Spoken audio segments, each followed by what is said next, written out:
OBC कितने, एक समझ लीजिए, उसमें यादव कितने, और उसमें 5 प्रमुख नॉन यादव ओबीसी जातियां, उनका शेयर कितना, सिर्फ इतनी बात बताइए।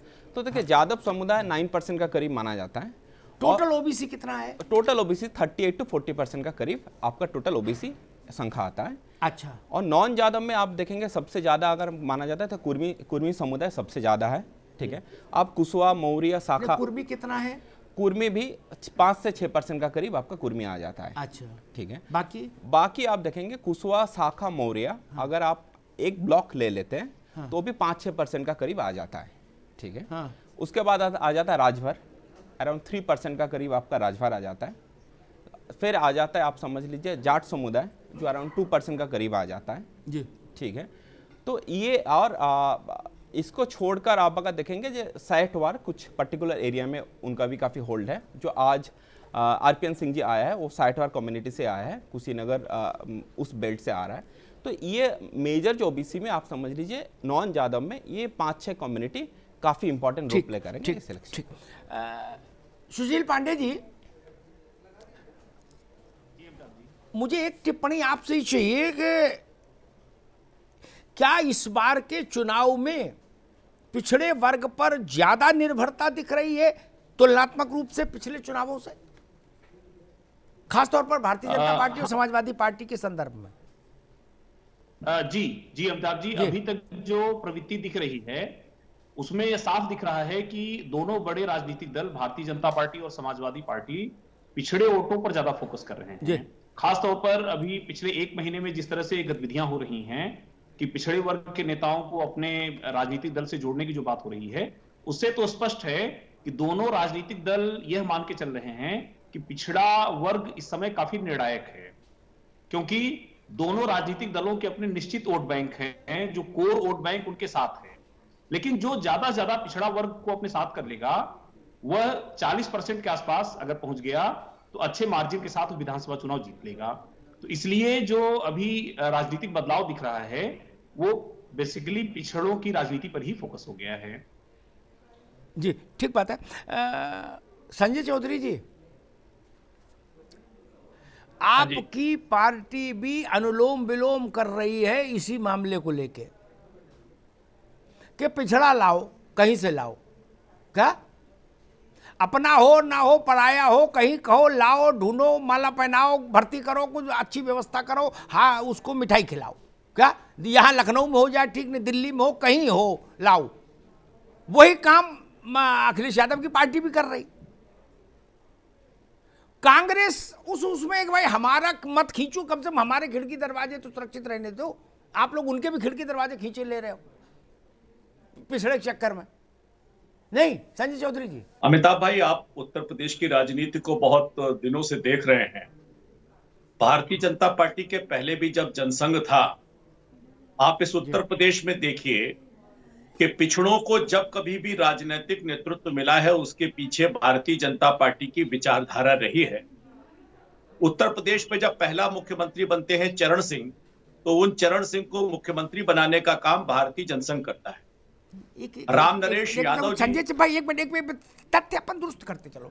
जाट चरण सिंह के समय में जाट पिछड़े कहाँ हैं भाई, आप बताओ। आज तक तो जाट लड़ाई लड़ रहे, हमको पिछड़े में शामिल करो। आप लोग अपने आप सर्टिफिकेट बांट दोगे। मनमोहन सिंह ने ये जाटों को पिछड़ों में शामिल किया, गजट निकाला, सुप्रीम कोर्ट ने क्वेश्चन कर दिया।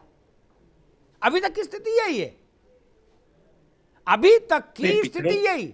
सुप्रीम कोर्ट ने कहा कि किस आधार पर किया, बोले नहीं तबीयत बहुत बुरी हो रही थी, मन किया कि आज जाटों को घोषित कर दे। उन्हें ऐसे नहीं हो सकता। अमिताभ भाई, इसके पीछे कोई सामाजिक अध्ययन है, बोले नहीं। बोले कोई आर्थिक अध्ययन है, बोले नहीं। तो बोले रद्द कर दिया। यही तो मसला है ना भैया। अमिताभ भाई जी, अमिताभ भाई, उसके बाद उत्तर प्रदेश में जब राम नरेश यादव मुख्यमंत्री बनते हैं तो उसके पीछे बात समझ में आ जाएगी। जी हाँ, आप देखिए पिछड़ों के आलमबरदार बनने वाले मुलायम सिंह यादव भी जब मुख्यमंत्री बनते हैं तो उनके पीछे भारतीय जनता पार्टी बनती है।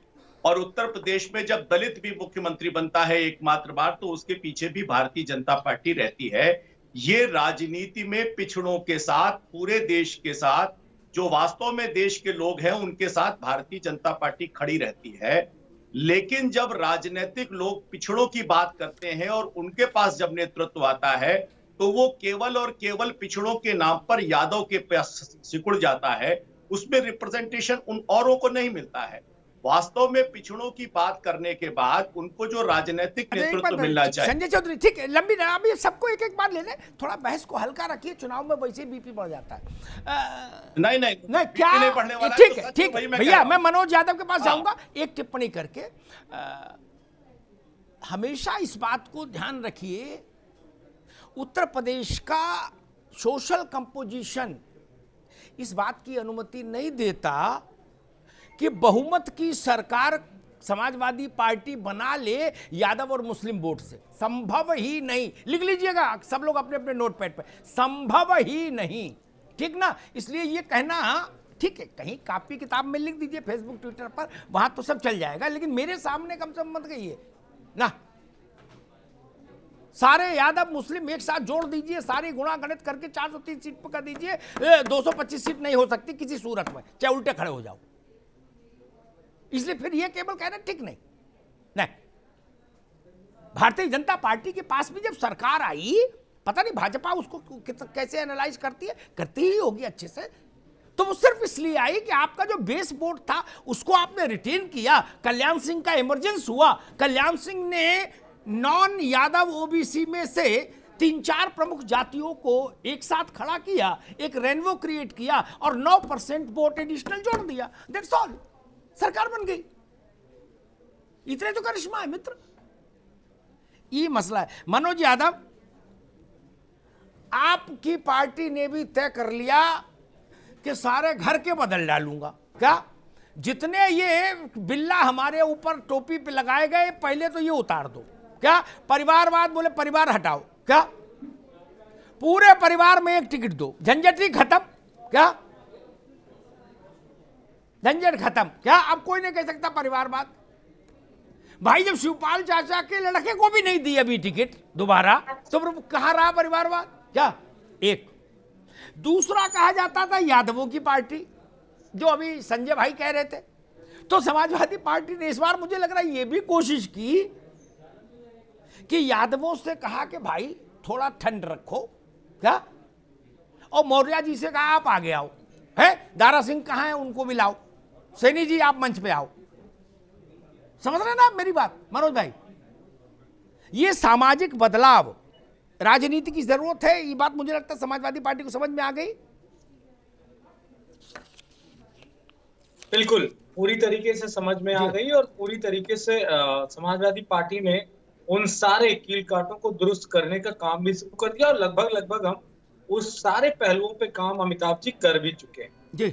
समझ में इसलिए आ गई कि उत्तर प्रदेश में एक बहुत बड़ा महामाया जाल फैलाया गया, और ये बताया गया और ये समझाया गया कि पिछड़ों तुम्हारा हक एक जाति के लोग ले रहे हैं पिछड़ों का, और अगर मायावती जी की सरकार रही तो दलितों तुम्हारा एक जो हक है वो सारा एक जाति के लोग जाटों ले रहे हैं। तो निश्चित तौर पे हम समाजवादी पार्टी के लोग हैं और 3 दशकों से राजनीति में प्रासंगिक हैं उत्तर प्रदेश में, और देश की भी राजनीति में अपनी दखल रखते हैं।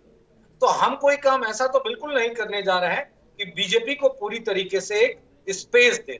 अमिताभ जी, याद दिलाना चाहूंगा, जब 2017 का चुनाव आदरणीय राष्ट्रीय अध्यक्ष अखिलेश यादव जी लड़ रहे थे, तब वो टॉक कर रहे थे सिर्फ और सिर्फ डेवलपमेंट, अपने किए गए कामों पे।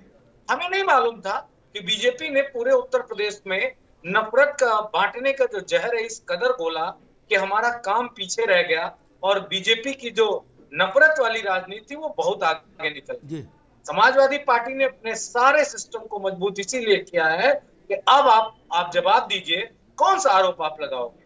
क्या स्वामी प्रसाद मौर्य के आने के बाद केशव प्रसाद मौर्य के पास कोई पिछड़ों को लेकर बात ही नहीं रह गई, और बात क्या रह गई कि इनकी पार्टी के जो प्रत्याशी हैं वो अपराधी हैं, मेरे अपराधी ज्यादा कि तेरे अपराधी ज्यादा, इस पे भी बहस होनी चाहिए।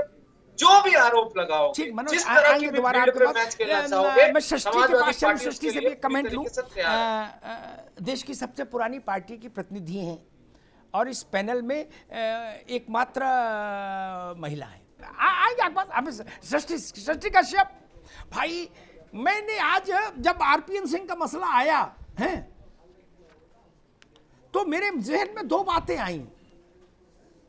उनकी जो जाति है उसका तो प्रचार है ही, इस वक्त वही बिक रही है। आरपीएन सिंह से ज्यादा कीमती वो हो जाति है जिस जाति को वो बिलोंग करते हैं, आरपीएन सिंह इस वक्त।